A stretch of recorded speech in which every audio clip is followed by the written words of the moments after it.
Salut à tous, After Zap Image numéro 655, on démarre avec une info qui concerne Michel Hidalgo qui nous a malheureusement quitté la semaine dernière. C'était un grand supporter de l'Olympique de Marseille. Aujourd'hui, il va être inhumé. Sa famille a précisé dans un communiqué adressé aux supporters et amis de l'ancien sélectionneur de l'équipe de France qu'il allait être vêtu d'un survêtement de l'Olympique de Marseille pour son grand départ.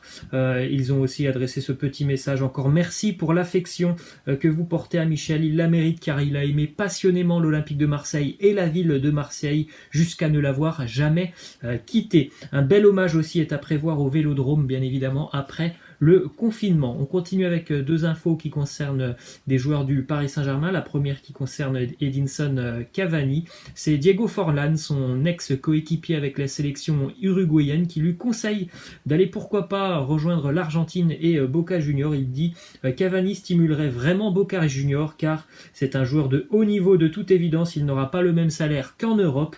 Cependant, si Eddy considère les facteurs sportifs et non financiers, il pourrait y avoir un grand défi à relever du côté de Boca Juniors, ce club emblématique. Il est sûr et certain que, bien évidemment, je pense que c'est un club qui pourrait plaire à Edinson Cavani, lui qui a connu notamment les ambiances du côté du San Paolo de Naples. Eh bien, ça pourrait vraiment lui correspondre de rejoindre Boca Juniors. On verra tout ça l'été prochain. Ensuite, une petite image en particulier de Neymar qui donc passe actuellement son confinement du côté du Brésil. Il a posté une vidéo sur les réseaux sociaux où on le voit en train de danser tranquillement. Donc tout se passe bien pour Neymar. Ensuite, quelques infos du côté de l'Espagne. Déjà, du côté du Real Madrid, 251 jours après sa blessure, Marcos Asensio est de retour en forme. L'Espagnol pourra reprendre l'entraînement collectif une fois le confinement terminé. Ses sensations lors des premiers entraînements seront primordial pour déterminer une date de reprise des matchs, mais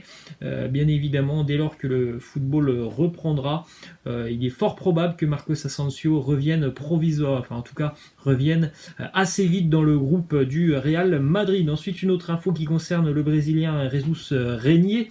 La période de confinement lui est bénéfique. Il est en train tout simplement d'apprendre l'espagnol pour parfaire son intégration et il recharge aussi ses batteries après avoir enchaîné les matchs depuis sa saison au Brésil. Ensuite, une autre info qui concerne le Real Madrid et le futur mercato. Eduardo Camavinga est ouvert à l'idée de porter le maillot du Real. Le joueur est séduit par la politique de transfert du club basée sur les jeunes et se sent capable de s'y adapter et d'avoir un rôle important. Moi, forcément, en tant qu'amateur de foot, j'aimerais bien encore voir Camavinga du côté de Rennes au moins un an. Après, il est évident que voilà, il y a aussi une donne financière dans ce dossier, que le Real Madrid aimerait certainement l'avoir le plus rapidement possible. Pourquoi pas peut-être même pour le reprêter directement du côté de Rennes. Après, voilà, le Real, il est vrai que depuis quelques années, ils font énormément confiance aux jeunes. En tout cas, ils en recrutent beaucoup. Alors, c'est pas simple de s'imposer dans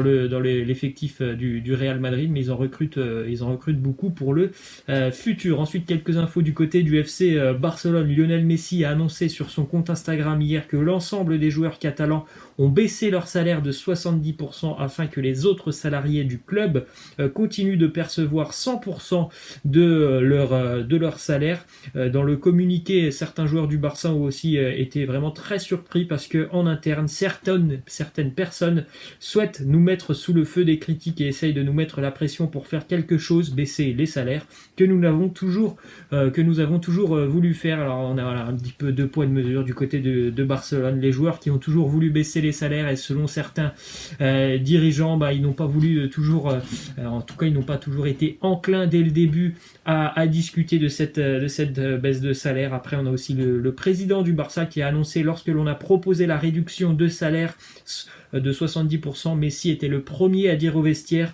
nous devons le faire, et pourtant il y a d'autres fuites qui sont sorties de ces réunions entre les dirigeants et les joueurs catalans qui ont dit tout simplement que certains joueurs étaient un petit peu opposés quand même à cette idée de baisse des salaires. Bon, tout est réglé visiblement pour les joueurs du Barça. Ils ont accepté bien évidemment de réduire leur salaire et c'est un peu normal. En revanche, bien évidemment, ça a du mal à passer il y a vraiment une coupure entre les joueurs du Barça et la direction d'ailleurs, la une du quotidien L'équipe, avec cette photo assez incroyable de Lionel Messi en Che Guevara. Il a encore pris une fois de plus la défense de ses coéquipiers hier devant la direction du Barça. C'est incroyable que voilà, ils se mettent des bâtons dans les roues entre dirigeants et joueurs. On poursuit avec quelques infos du côté de la Première Ligue. Selon le quotidien The Independent, la Première Ligue veut créer des camps de base isolés entre Londres et la région des Midlands, qui est située au centre de l'Angleterre. L'objectif, il est simple,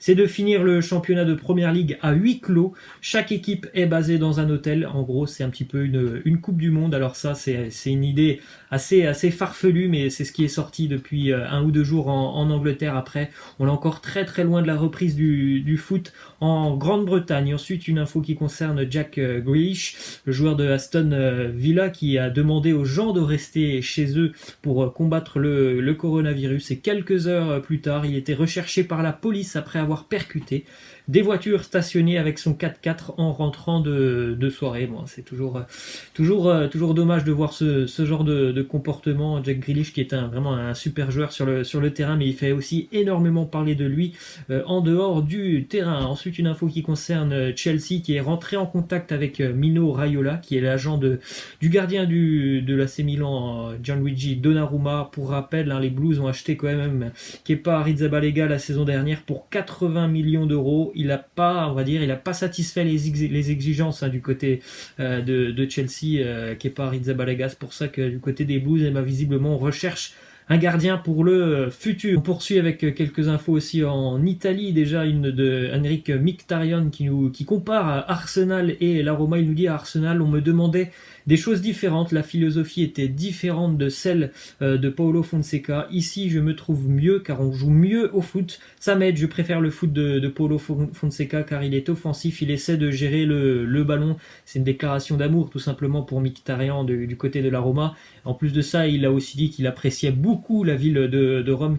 Voilà, on va pas se mentir, il n'a pas envie de revenir à Londres, Henrik Mkhitaryan. Ensuite, une déclaration de Cristiano Ronaldo qui nous dit: en ces moments difficiles pour le monde entier, soyons reconnaissants pour les choses qui comptent, notre santé, notre famille, nos proches, restons à la maison, et donc tout le personnel de santé qui se bat pour sauver des vies. Ensuite, on se dirige avec 2 infos du côté de l'Allemagne. Déjà, le quotidien Kicker qui annonce que Thomas Müller est actuellement en train de négocier une prolongation de contrat avec son club du Bayern Munich. Actuellement, son contrat court jusqu'en juin 2021. On rappelle que l'international allemand est quand même quelqu'un de très important du côté de Munich. Il est au club depuis 2008, et en plus de ça, il est en train de vivre une saison assez intéressante. Il a eu, on va dire, une période assez creuse depuis 2 ans. C'était un peu compliqué pour lui, en tout cas.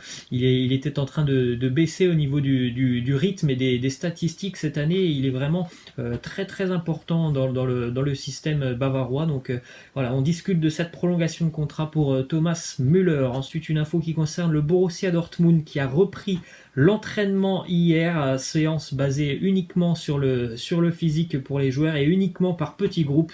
Il y avait des groupes de 2 joueurs. Alors je ne sais pas si c'est une bonne nouvelle ou une mauvaise nouvelle. En tout cas, pour le moment, on ne discute absolument pas d'une reprise de la Bundesliga dans les prochaines semaines. Je pense qu'on en est très très loin. Mais en tout cas, du côté de Dortmund, on a déjà repris l'entraînement. On continue avec cette info qui concerne le football amateur et notamment en Angleterre, puisque le football amateur en Angleterre s'est arrêté pour cette saison. C'est une saison blanche. Elle a été tout simplement annulée, et il y a un club qui avait marqué les esprits pourtant dans le football amateur, c'est le club de Jersey Bulls, 9e division anglaise. Il avait fait 27 matchs cette saison, 27 victoires, 92 buts marqués. Ils avaient 21 points d'avance sur le deuxième au classement. Tout ça pour rien, puisque la saison est annulée. Le club ne montera pas alors qu'ils avaient déjà assuré leur montée.